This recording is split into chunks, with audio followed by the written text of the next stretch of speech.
नमस्कार। गर्मियों का मतलब ही है रसीला मीठा तरबूज। हम सब इसे बड़े मजे से खाते हैं, है ना? पर क्या ये सिर्फ एक मीठा और मजेदार फल है या इसके पीछे कोई गहरी साइंस भी छिपी है? चलिए, आज इसी साधारण से दिखने वाले फल के पीछे के कमाल के विज्ञान को समझते हैं। ये सवाल तो सबके मन में आता है। ज्यादातर लोगों को यही लगता है कि ये और कुछ नहीं, बस मीठा पानी है। पर क्या ये बात वाकई सच है? आइए इस धारणा की तह तक जाते हैं और देखते हैं कि साइंस क्या कहता है।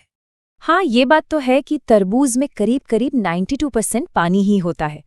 लेकिन असली खेल तो बाकी के 8% में छिपा है। यही वो 8% है जो इसे एक मामूली फल से कहीं ज्यादा एक सुपर फ्रूट बना देता है।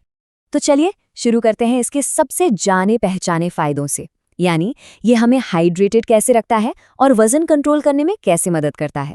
सोचिए, गर्मियों की धूप में जब पसीने से हमारे शरीर के मिनरल्स निकल जाते हैं, तब तरबूज एक बेहतरीन ऑप्शन है। इसका हाई वाटर कंटेंट सिर्फ डिहाइड्रेशन से नहीं बचाता, बल्कि उन जरूरी मिनरल्स की भरपाई भी करता है। और हाँ, जो लोग वजन कम करने की सोच रहे हैं उनके लिए तो ये एक वरदान है। इसमें कैलोरी ना के बराबर होती है और फाइबर पेट को भरा भरा रखता है, जिससे फालतू की भूख नहीं लगती। अच्छा, अब आते हैं तरबूज के कुछ ऐसे फायदों पर जो शायद आपको भी चौंका दें। और इसकी शुरुआत करते हैं कैंसर जैसी गंभीर बीमारी की रोकथाम में इसके रोल से। ये जो तरबूज का गहरा लाल रंग है ना, ये लाइकोपीन की वजह से होता है। और ये सिर्फ एक रंग नहीं है, ये हमारे सेल्स के लिए एक बॉडीगार्ड की तरह काम करता है। कई स्टडीज बताती हैं कि ये पावरफुल एंटीऑक्सीडेंट शरीर में कैंसर सेल्स को बढ़ने से रोकने में मदद कर सकता है। और सुनिए, सिर्फ लाइकोपीन ही नहीं, एक और कमाल का कंपाउंड है कुकुरबिटासिन ई। हो सकता है इसका नाम ज्यादा ना सुना हो, पर यह भी बहुत जरूरी है। साइंटिफिक रिसर्च में ये बात सामने आई है कि ये दोनों कंपाउंड्स मिलकर कैंसर से बचाव में एक मजबूत ढाल का काम कर सकते हैं। तो बात सिर्फ कैंसर से बचाव की नहीं है। चलिए देखते हैं कि तरबूज हमारे दिल, आंखों और यहाँ तक कि हमारी स्किन के लिए कैसे फायदेमंद है। इसके फायदे अंदरूनी भी हैं और बाहरी भी।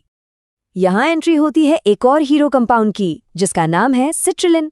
आसान भाषा में समझें तो ये हमारी बॉडी की पाइपलाइन को खोलने का काम करता है।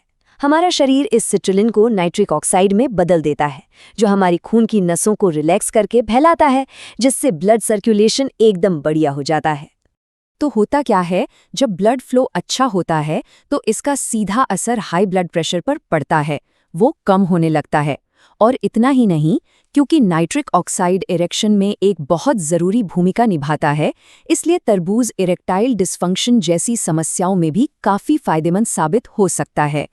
तरबूज तो मानो एंटीऑक्सीडेंट्स का खजाना है। एक तरफ लाइकोपीन है जो कोलेस्ट्रॉल और ब्लड प्रेशर को कंट्रोल में रखता है और उम्र के साथ आंखों की कमजोरी को भी धीमा करता है। वहीं दूसरी तरफ विटामिन ए और सी हमारी स्किन के लिए जादू का काम करते हैं। खास तौर पर विटामिन सी, जो कोलेजन बनाने में मदद करता है, जिससे स्किन टाइट रहती है और झुर्रियां भी कम होती हैं।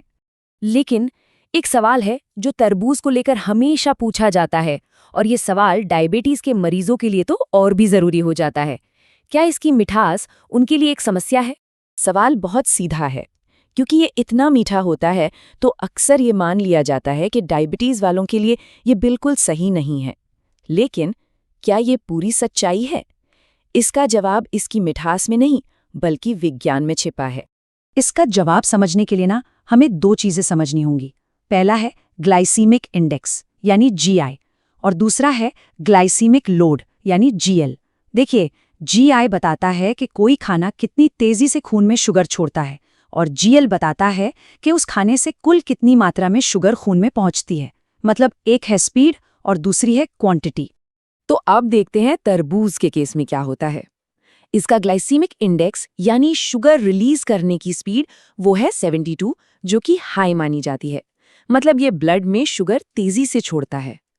लेकिन अब आते हैं ग्लाइसीमिक लोड पर, यानी टोटल शुगर की मात्रा पर, और वो है सिर्फ 2, जो कि बहुत ही कम की कैटेगरी में आता है।